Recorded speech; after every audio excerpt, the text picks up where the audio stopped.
আজকে আপনাদেরকে ঘুরে দেখাবো নদীর মাঝখানে চর উঠলে কি ঘটে সেখানে। চলুন দেখুন, ঘুরে আসি। হ্যালো এভরিওয়ান, আসসালামু আলাইকুম রহমতুল্লাহ। আজকে হঠাৎ করে ঈদের পরে ভালো লাগলো যে আমরা একটু ঘুরে আসি নদীর মাঝখান থেকে, দেখি কেমন নদীর মাঝখানে চর ওঠার পর কি ঘটে। অতএব বাড়ি থেকে বের হয়ে গেলাম, আমরা কয়েকজন হুজুর মিলে চলে আসলাম তোরাবগঞ্জ বাজার। এখানে তোরাবগঞ্জ থেকে আমরা ভিতরের দিকে যাব মতিহাট বাজারে, মতিহাট ঘাটে চলে যাব আমরা। দেখতে পাচ্ছেন আমরা চলে যাচ্ছি অলরেডি।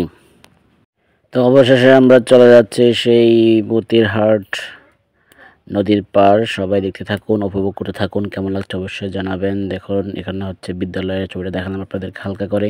চলে আসলাম মতিহাট লঞ্চ ঘাট। দেখুন এখান থেকে নামার পর সবাই কি খুশি। আমরা ঘাটে এসে সবাইকে একটা ভিডিও করলাম। দেখুন নৌকা আছে এখানে, সবাই এখন পরামর্শ করতেছে নৌকা উঠবে। অলরেডি অতবার আমরা উঠে গেলাম নৌকাতে। আমরা নদীর মাঝখানে যে চর উঠছে সেখানে আমরা চলে যাব। দেখুন নৌকা কিভাবে চলতেছে, আপনাদেরকে একটু হালকা করে দেখাচ্ছি নৌকার সে আওয়াজটা।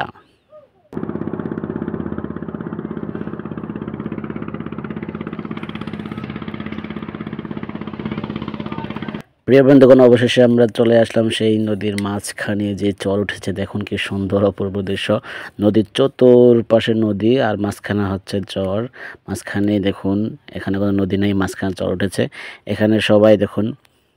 অবশেষে আমরা আসার পর আমাদের নুসরাতুল উম্মাহ ফাউন্ডেশনের আমরা আমাদের জার্সিগুলো পরে ফেললাম। পরে ফেলার পর আমরা এখানে দেখেন সবাই কি মজা করতেছে, সবাই কি খুশি। নদীর মাঝখানে কি অপূর্ব দৃশ্য দেখুন। চতুর্পাশে নদী কিন্তু মাঝখানে চর। দেখুন আমরা তারপরে আসরের নামাজ আজান হলো, আমরা নামাজ পড়লাম। নামাজ পড়ে আমরা আবার কেউ এখানে ফটোশ্যুট করতেছে। অনেক মানুষ, অসংখ্য মানুষ এখানে ঘুরতে আসে। দেখুন এখানে মানুষ এখানে ফসল করে নদীর মাঝখানে বিভিন্ন ফসলাদি করে থাকে নদীর মাঝখানে। কি চমৎকার দৃশ্য, কার কাছে কেমন লাগছে অবশ্যই জানাবেন।